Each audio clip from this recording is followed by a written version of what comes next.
صاحب بہت مارتے ہیں وہ صاحب.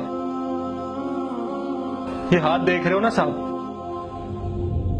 نماز کے لیے ہاتھ باندھے تھے, ڈنڈے مار کر ہاتھ کی ہڈی توڑ دیے صاحب. بہت مارتے ہیں. یہ سر دیکھ رہے ہو نا, سجدے میں گیا تھا, پیچھے سے پتھر مار کر سر بھی پھاڑ دیا صاحب. بہت مارتے ہیں وہ.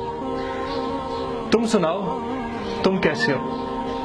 میں نے سنا تھا کہ ابھی تم نے بقرعید منائی تھی. میں نے دیکھا تھا کہ تم نے اللہ کی راہ میں جانور قربان کیے تھے. تم نے جس طریقے سے بکرے کے گلے پہ چھری پھیری تھی نا, اسی طریقے سے میرے بھائی کی گلے پہ چھری پھیری گئی اور اسے ذبح کر دیا گیا. وہاں جانور قربان ہوئے تھے, یا ہم قربان ہو رہے ہیں. ہمیں تو مرنے دو صاحب.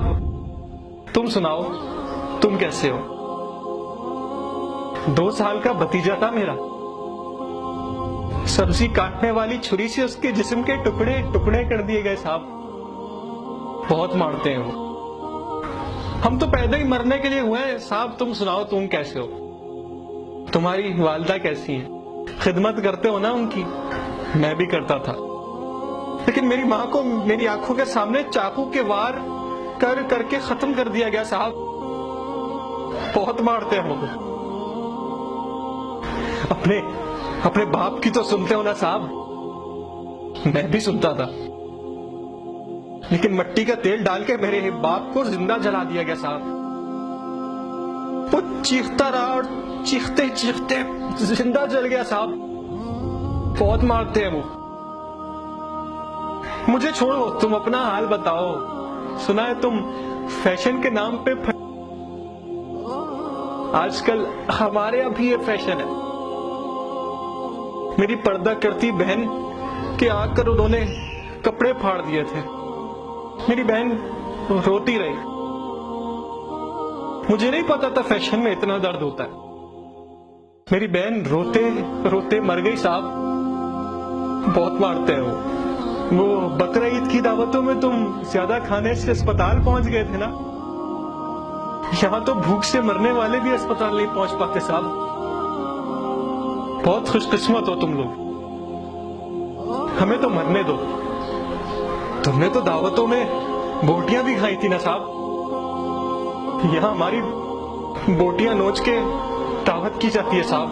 سنا تھا کہ اسلامی فوج بنی ہے جو مظلوم مسلمانوں کی مدد کے لیے آئے گی صاحب. شاید مجھے صحیح سے کلمہ نہیں آتا صاحب, کہ میں صحیح مسلمان نہیں ہوں صاحب. بتاؤ, میں صحیح مسلمان ہوں نا؟ بہت مارتے ہیں وہ صاحب, بہت مارتے ہیں. میں نے سنا تھا کہ جب 47 میں پاکستان آزاد ہوا تھا تو اسے سب سے پہلے چاولوں کا تحفہ برما نے دیا تھا صاحب. لگتا ہے تم ابھی تک وہی چاول کھا رہے ہو صاحب. مجھے بھول گئے ہو تم. بہت مارتے ہیں وہ.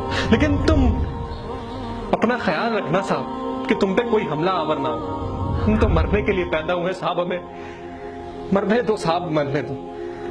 میں نے بچپن میں سنا تھا کہ محمد بن قاسم نے ایک مظلوم عورت کی خط پہ اس کی مدد کے لیے سندھ فتح کر لیا تھا صاحب. لیکن یار تم ہمارے لیے اپنی سرحدیں نہیں کھولتے صاحب. تم اپنی سرحدیں ہمارے لیے کھولو. اللہ زمین کی سرحدیں تمہارے لیے کھول دے گا. لیکن اگر تمہیں ڈر لگتا ہے تو نہیں کھولو صاحب. ہمیں مرنے دو, ہمیں مرنے دو صاحب. تم اپنا خیال رکھو کہ تم پہ کوئی حملہ آور نہ ہو. تم اپنا خیال رکھو, ہمارا خیال کوئی اور رکھ لے گا صاحب. تم اپنا خیال رکھو صاحب.